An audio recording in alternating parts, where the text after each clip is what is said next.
We check out now a fancy restaurant in the middle of a quaint neighborhood in Diliman, Quezon City. This morning, Pia Bonalos takes us there. Hello, Pia.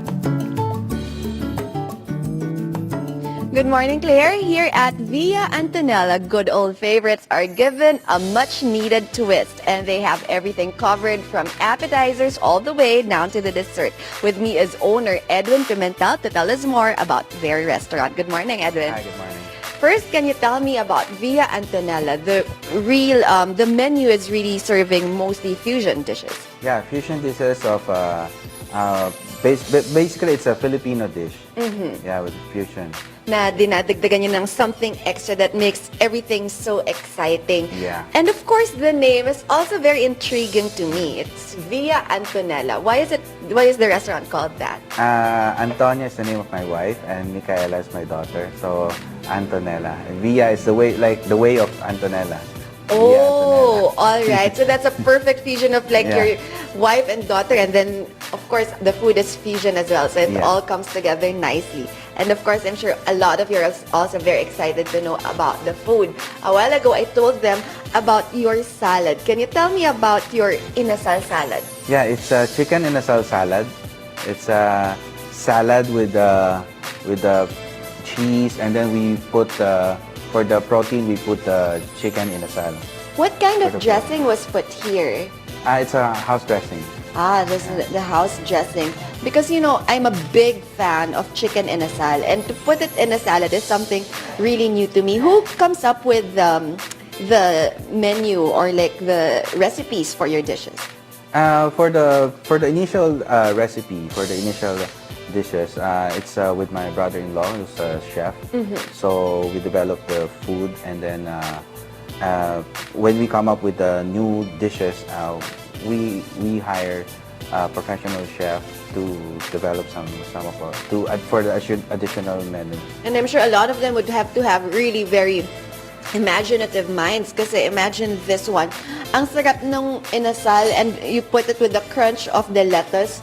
Yeah. Ang sarap niya dun sa mouth mo. Like, this is a very refreshing way of serving inasal. And of course, there's a good old favorite right here, meron ding nachos. Can you tell me about the nachos? Yeah, for the nachos, we use the best nacho that we can find, and then we put some for the salsa and the cheese.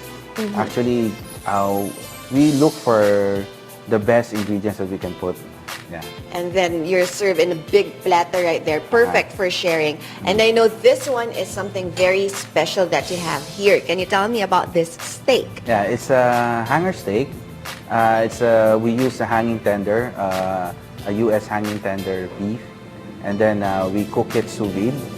And then we put some, instead of mashed potato, we put mashed camote. Oh, so it's healthier that way. Okay. Yes. A lot of people, I mean, a lot of restaurants already cook that way with a sous vide. Is that what it's called? Can you explain it a little bit for those of us who are not really familiar with that method? Yeah, with sous vide, it's like you vacuum seal the meat with a food grade plastic, and then you cook it with a certain temperature at a certain time in water. So it's already cooked. You just heat it when it's ready for serving. Wow, that sous vide really does it really well. Yes, it's very juicy. Exactly, it's very juicy, and then it's not the typical, because I'm not really a fan of beef. It usually becomes too tough on your mouth, and then sometimes too fatty. Pero ito parang perfect lang siya talaga, like how tender it is. And yung pagka-pink niya, it looks so appetizing like that. And the mashed kamote is a perfect way to complement it. This one, I'm sure a lot of people would love to do, especially meron din mga conscious about their diets and stuff like that. And this one is your tuyo pasta. Can you tell me about this one? It's a chili tuyo spaghetti. We use the oil of the tuyo to cook the spaghetti. So then that makes it more flavorful.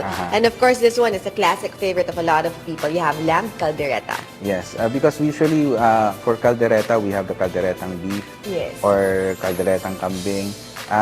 We use New Zealand lamb instead. Wow, and it's also topped with cheese. I'm a big fan of lamb, and you know, whenever it's served as a caldereta, it's always a big plus for me. perfectly tender. This lamb is just amazing with that caldereta. This makes me really, really happy. And then right here, can you tell me about this one? This is liempo confit a la Bicol Express. Oh, okay. It's liempo, and then we use for the sauce we use Bicol Express. So that's like a spicy version of Yes. of your classic liempo. And this one, I told them about this a while ago as well. Your lumpia is not your ordinary lumpia. Yeah, it's a cheesy sisig lumpia. Yes, we put the sisig inside for a lumpia wrapper, and then put some cheese and a little chili. It is also perfect for those of you kunwari barkadas or hanging out. It's perfect appetizer, and you know if you want to have it with a beer here and there, why not? Incredibly crunchy. And that sisig with cheese, it's always panalo yung combination na yan. And then lagyan mo pa ng sauce. This is really perfect for those barkada nights. This is really good. Then of course, right here, what is this? This is chicken inasal. It's a new form on our menu. Because I'm a fan also of inasal. Oh, I love the whole inasal one. as well, yeah. So I said, if we want to serve inasal, it should be really inasal to the bone. So if you taste this one, it's really chicken inasal. Yeah, and just looking at it, look how glistening and shiny that is. And then of course, this one, a lot of boys out there would love to have a slab of rib. Can you tell me Yes. about your ribs? Yeah, this American ribs also. We put some corn cob and salad. Yeah, this is one of our specialty. Wow, and that's a perfect way to balance it all out. Of course, those who want to have soup, what soup do you have? This is cream of shiitake and leeks. So we puree the shiitake mushroom and then make it a cream of shiitake and leeks. So that's a classic favorite, I'm sure. And then there's a pasta dish right Yeah, there. this pasta is a sisig linguine. We Ooh. also use the sisig to mix with the pasta, the linguine. Different ways of serving that sisig. Yes. I'm sure This one everybody is would also be nice, happy. yeah. Oh yeah, I bet. And then of course, for the dessert, you could top it all off with your waffles. Can you tell me about Yeah, this is banana peach waffle a la mode.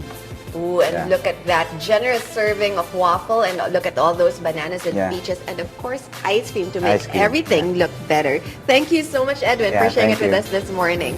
For those of you who are looking for something new and exciting to dine in, you have all these different fusion dishes only here at Via Antonella. Claire Amelin, back to you.